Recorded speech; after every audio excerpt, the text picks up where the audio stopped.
안녕하세요. 바벨입니다. 우리는 살아가면서 개개인 간의 관계에서도 도대체 왜 저러지? 하며 이해하기 어려운 순간들을 많이 겪습니다. 그런데 때로는 집단, 즉 여러 사람이 모였을 때 나타나는 행동을 보며 더 큰 당혹감을 느끼기도 하죠. 아니, 멀쩡한 사람들이 모였는데 어떻게 저런 결정 혹은 행동을 할 수가 있지? 하고 말입니다. 이는 우리가 이전 시간에 이야기 나눈 것처럼 인간이 집단을 이루면 개개인으로 있을 때와는 다른 심리적, 행동적 특징을 보이기 때문입니다. 아이러니하게도 바로 이러한 집단적 특징 때문에 어떤 면에서는 개인의 복잡한 내면보다 집단의 행동 패턴이 오히려 더 예측 가능하고 이해하기 쉬운 측면도 있습니다. 집단이 왜 종종 비합리적이거나 위험한 방향으로 흘러가는지, 그리고 건강한 집단을 유지하기 위해 리더십이 왜 필수적인지 그 이유를 깊이 탐구해 보겠습니다. 특히 하나의 구체적인 사례를 통해 리더십 부재가 어떤 비극적인 결과를 낳을 수 있는지 생생하게 살펴보려 합니다. 우리가 앞서 살펴보았듯이 인간이 집단을 이루면 개개인은 종종 자신의 이성적 판단 능력과 개인적인 책임감을 스스로 낮추는 경향을 보입니다. 이것은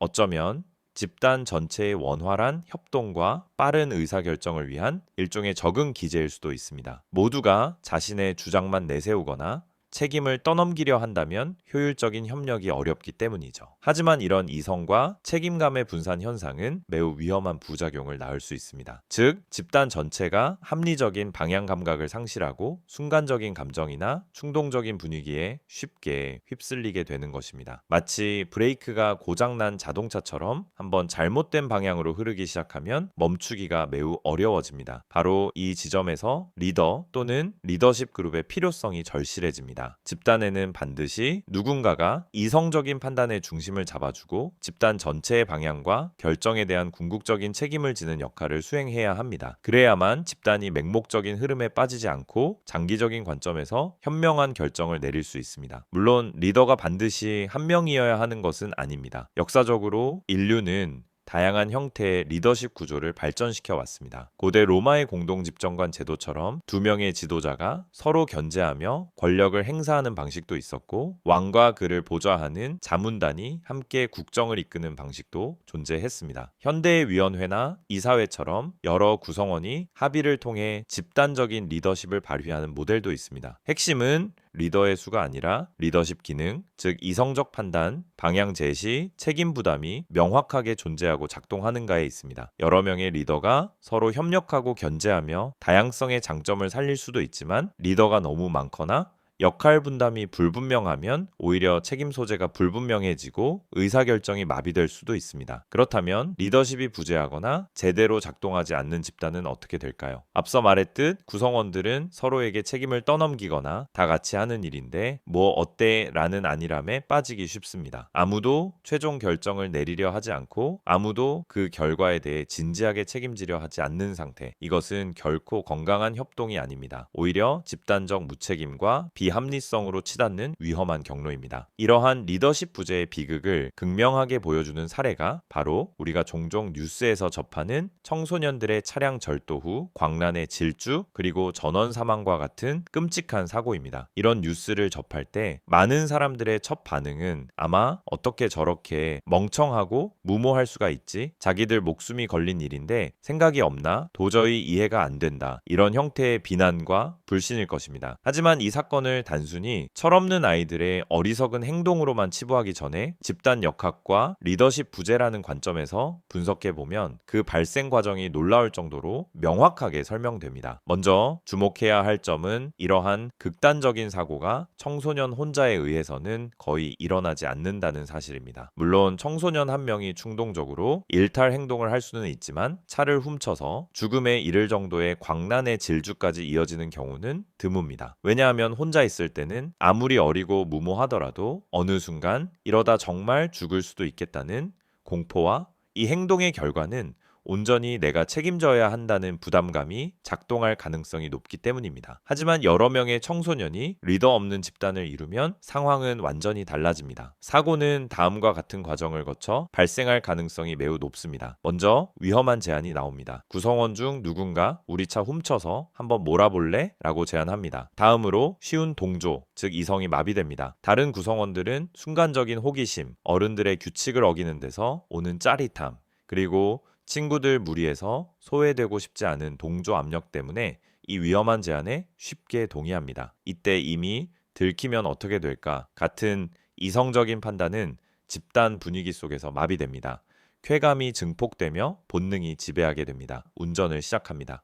처음 느껴보는 운전의 스릴, 법과 규칙을 무시하는 해방감, 친구들과 함께 있다는 흥분감이 뒤섞여 엄청난 쾌감을 느끼게 됩니다. 신호 위반이나 과속은 더 이상 문제가 되지 않습니다. 상호 강화의 악순환이 이어집니다. 운전자가 속도를 높이면 옆자리와 뒷자리의 친구들은 더 신나서 환호성을 지르며 더 밟아, 더 빨리를 외칩니다. 운전자는 친구들의 반응에 더욱 고무되어 속도를 더 높입니다. 이런 루프를 반복해 서로가 서로의 위험한 행동을 부추기고 긍정적으로 강화해주는 브레이크 없는 본능적 쾌감의 폭주 상태에 빠져드는 것입니다. 리더십의 부재는 비극을 예고합니다. 이 과정에서 누구 하나 너무 위험해, 이러다 우리 다 죽어 라고 이성적인 제동을 걸거나 책임을 지려는 리더 역할을 하는 사람이 없습니다. 모두가 쾌감과 흥분 그리고 집단적 광기에 휩쓸려 있을 뿐입니다. 결국 파국을 맞습니다. 통제 불능의 속도로 질주하던 차는 어딘가에 충돌해야만 멈추게 됩니다. 어쩌면 차에 탄 순간부터 이미 예정된 비극이었을지도 모릅니다. 집단을 올바른 방향으로 이끌고 위험을 통제할 리더십이 완전히 부재했기 때문입니다. 만약 혼자 차를 훔쳐 운전했다면 어땠을까요? 물론 처음에는 스릴을 느꼈을 것입니다. 하지만 옆에서 더 밟으라고 부추기는 친구들이 없기에 속도가 어느 정도 이상 올라가면 본능적인 죽음에 대한 공포가 엄습하고 자신의 미래와 행동의 결과에 대한 이성적인 고민이 끼어들 여지가 훨씬 컸을 것입니다. 그래서 극단적인 사고까지 이어질 확률은 현저히 낮아지는 것이죠. 이 청소년 차량 사고는 극단적인 예시이지만 리더십 부재로 인한 집단적 폭주는 비단 청소년이나 자동차 사고에만 국한되지 않습니다.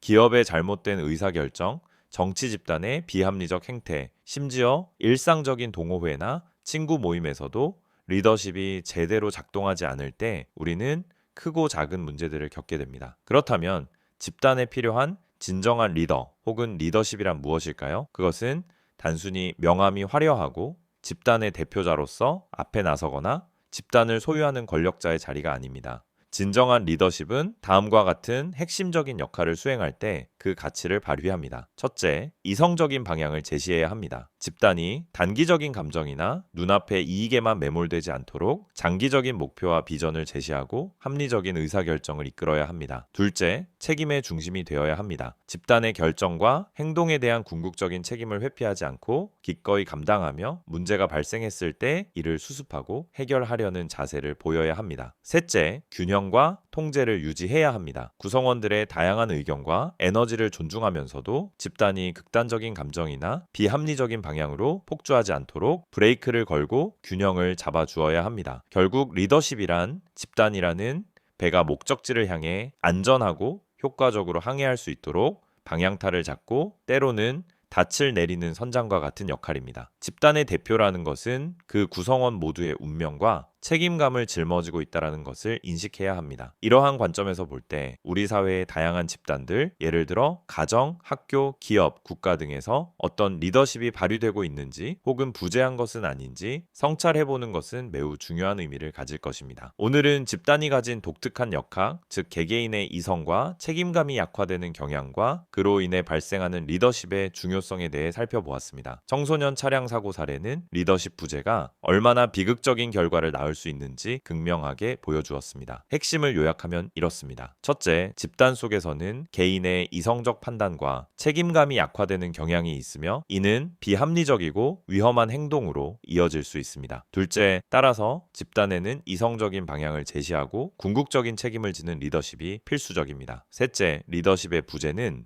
집단적 무책임과 감정적 폭주를 낳을 수 있으며 이는 청소년 차량 사고와 같은 비극으로 나타날 수 있습니다. 넷째, 진정한 리더십은 단순히 대표자가 아니라 집단의 방향타이자 브레이크 역할을 수행하며 건설적인 협력을 이끌어내는 것입니다. 집단은 개인의 힘을 뛰어넘는 엄청난 시너지를 만들어낼 수 있는 잠재력을 지니고 있습니다. 하지만 그 힘이 올바른 방향으로 발휘되기 위해서는 반드시 현명하고 책임감 있는 리더십이 뒷받침되어야 합니다. 우리 각자가 속한 다양한 집단 속에서 건강한 리더십이 어떻게 발휘될 수 있을지 함께 고민하고 노력하는 것이 우리 사회를 더 나은 방향으로 이끄는 중요한 첫걸음이 될 것입니다.